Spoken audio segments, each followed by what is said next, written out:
Next जो concept हम देखने वाले हैं that is trigonometric ratios of some well known angles. तो इसमें तीन एंगल्स हम देखते हैं, 30 डिग्री, 45 डिग्री एंड 60 डिग्री। उसके अलावा 0 एंड 90 डिग्रीज भी हम देखेंगे। ओके, तो अगर हम बात करें 45 डिग्री की, तो 45 डिग्री के लिए यहाँ पे मैंने एक ट्राइंगल बनाया है जिसमें कि एक एंगल 90 डिग्री का है और ये 45 डिग्री का एंगल है।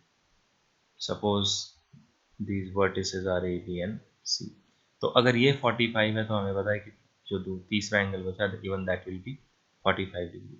तो अब ये एक आइसोस्केलस ट्राइंगल बन गया, तो इसीलिए ये वाली side A C will be equals to A B.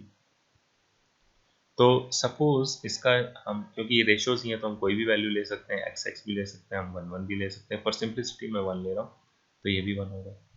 तो by Pythagoras theorem this side will become √2, and now if angle B is my theta, then I know that sin theta will be opposite। तो यहाँ पे मैं opposite और hypotenuse और ये सारी sides mark कर दूँ। तो अगर ये थीटा है तो ये opposite, this will be adjacent, और ये साइड हाइपोटेन्यूस हो जाएगी। और फिर इन रेशियोज को हम लिख सकते हैं, sine theta is 1/√2 and cos theta is 1/√2 as well, and obviously after that we can find all other ratios like tan theta is sin theta by cos theta, that is equals to 1।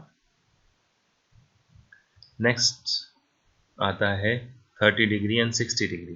तो एक equilateral triangle बना सकते हैं हम, उसमें हमें सारे angle 60 degree के मिल जाएंगे, but we also need a 30 degree. तो इसलिए इसका एक मीडियन ड्रॉप करें। That median in equilateral triangle will be altitude as well. वो इस पे एक्चुअली परपेंडिकुलर आके गिरेगा and it will make an angle of 90 degree. So this angle is 90 degree. This angle as we know was 60 degrees, and obviously the remaining one angle that will become 30 degree। Okay, अब इसमें अगर हम sides की length की बात करें तो suppose ये इक्विलेटरल ट्राइंगल के जो तीनों साइड्स हैं उनका लेंथ 1 यूनिट है। तो like this we can divide, so this will be the midpoint, so that's a half and half। अब जो ये बीच वाली लाइन है, इसको अगर नेम्स दे दें A B C and D, then this A D is equals to 1 square minus 1/2 square का root. So that is actually equals to 1 minus 1/4 का रूट और 3/4 का root, and that can be √3 divided by 2। So ये जो तीसरी side है, ये जो बीच वाली साइड है, दैट इज √3 डिवाइडेड बाय 2। अब अगर हमें 60 डिग्री के एंगल पे फोकस करें तो इसके ऑपोजिट में है √3/2। So that's why sine 60 degree is √3/2, but cos 60 degree will be 1/2 divided by 1, so 1/2। Same भी अगर हम 30 डिग्री वाले एंगल्स को देखें, ऑब्वियसली इस केस में फिर tan 30 degree will be sine by cos, so that will be √3। अब अगर साइन 60 डिग्री को साइन 30 डिग्री को देखें, सो 30 डिग्री के ऑपोजिट साइड है 1/2, so 1/2 divided by 1, and obviously फिर cos 30 degree will be √3/2, and tan 30 degree, sorry this is fixed, tan 30 degree will be 1/√3। So these are the three different three specific angles। Next, after seeing 30 degree, 45 degree and 60 degrees, जो कुछ angles बच जाते हैं वो specific angles हैं हमारे, special angles हैं हमारे 0 डिग्री, 90 डिग्री, 180 डिग्री, 270 डिग्रीज, ये सारे एंगल्स। तो उनको देखने के लिए हमने एक यहाँ पे वापस एक राइट एंगल ट्राइंगल बनाया है। और सपोज ये एंगल हमारा थीटा है और ये जो साइड हाइपोटेन्यूस है उसका मैग्नीट्यूड है r। If that is the case, और ये जो दो साइड्स बच गए वो x एंड y है, तो अब ट्रिग्नोमेट्री में जितना हमने पढ़ा है उसके बेसिस पे हम ये कह सकते हैं कि y divided by r is equals to sine theta. इसका मतलब कि y is r sine theta. Same way x divided by r is cos theta, that means x is r cos theta।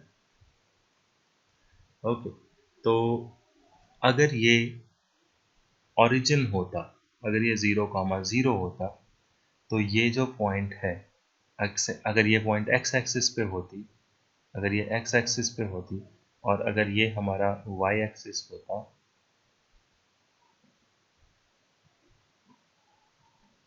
तो जो इसका x कोऑर्डिनेट होता वो होता r cos theta और जो इसका y कोऑर्डिनेट होता वो होता r sin थीटा। तो ये जो पॉइंट होता, ये पॉइंट जो कि r डिस्टेंस पे है फ्रॉम ओरिजिन, इसके कोऑर्डिनेट्स होते r cos theta r sin theta. इसका मतलब अगर थीटा पे इंक्लाइन कोई लाइन है तो उसका, और उस पे अगर हमने कोई पॉइंट लिया P और वो पॉइंट P ओरिजिन से r डिस्टेंस पे है, तो उसके जो कोऑर्डिनेट्स होंगे that will be r cos theta and r sin theta, right. तो बाय सीइंग दिस लॉजिक, अगर हमने कोई सर्कल बनाया हुआ है, इस सर्कल में अगर किसी भी पॉइंट को लें तो, और अगर सर्कल का जो रेडियस है that is 1 unit, so this will be cos theta and this will be sin theta. मतलब इसका x कोऑर्डिनेट cos थीटा होगा और y कोऑर्डिनेट sin थीटा होगा if theta is the angle of that line, that radius from the x axis. Okay, तो अब आते हैं हम अपने इस सर्कल पे जिसका ओरिजिन यहाँ पे है और इसका भी जो रेडियस है that is 1 unit, it is a unit circle. तो अब अलग अलग कोऑर्डिनेट्स क्या होंगे, दिस विल एक्स एक्सिस पे इस तरफ जो है 1,0 हो जाएगा and this will be -1,0। Same way यहाँ पे इस पॉइंट का जो कोऑर्डिनेट्स होगा दैट विल बी 0,1 और जो नीचे वाला है दैट विल बी 0,-1। हम ऑलरेडी पढ़ चुके हैं कि x coordinate is cos theta and y coordinate is sin theta. तो यहाँ पे जो एंगल है दैट इज, उस एंगल्स को भी हम देख लें। So this angle is 0 degree, this is π/2 और 90 डिग्री, दिस इज पाई और 180 डिग्री एंड दिस इज 3π/2 और 270 डिग्रीज।